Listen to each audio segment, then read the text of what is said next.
Here's a simple principle we can start using today to instantly become wiser.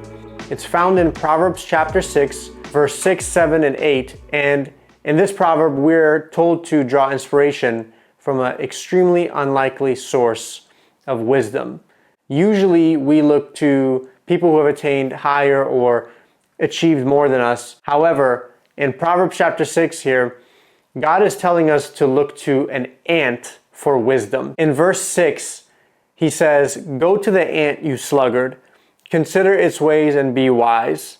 It has no commander and no overseer and no ruler. Yet it stores its provisions in summer and gathers its food at harvest." No ruler, no commander. That speaks of somebody that just has to get up and do work by themselves. I'm sure everybody's had a manager or a boss at some point, or you currently still do have one. And what do we usually say about managers and bosses? Like, dang, they always make me do X, Y, and Z, or I have to do this now because my manager wanted me to go do it, and you don't feel like it. The ant is the opposite of that. So the ant is somebody that immediately goes to work, doesn't need to be told what to do, takes initiative, it gathers its food at harvest.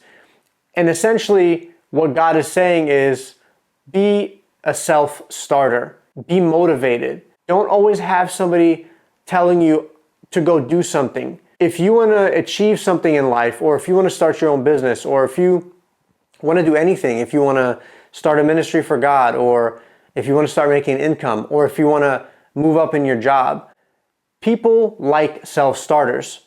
Bosses like self-starters, to be frank with you. And when people can see that you're not continuously needing that push or needing a spark to just do something basic, people take note of that. Bosses take note of that.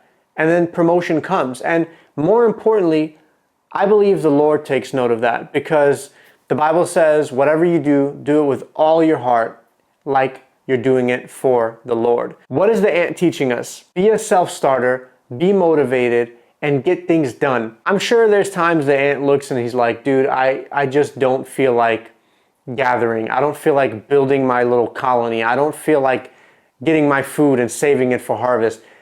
But there's so much wisdom in that. If we apply that to our lives today, and for the next week, then month, then 3 months, and 6 months, and so on, what could our lives look like? Proverbs chapter 6, 6, 7, and 8. Give it a read. Let me know what you think in the comments below. Like this video, subscribe for more content just like this, and share this with somebody that you know needs that boost of motivation. I'll see you tomorrow for Proverbs chapter 7.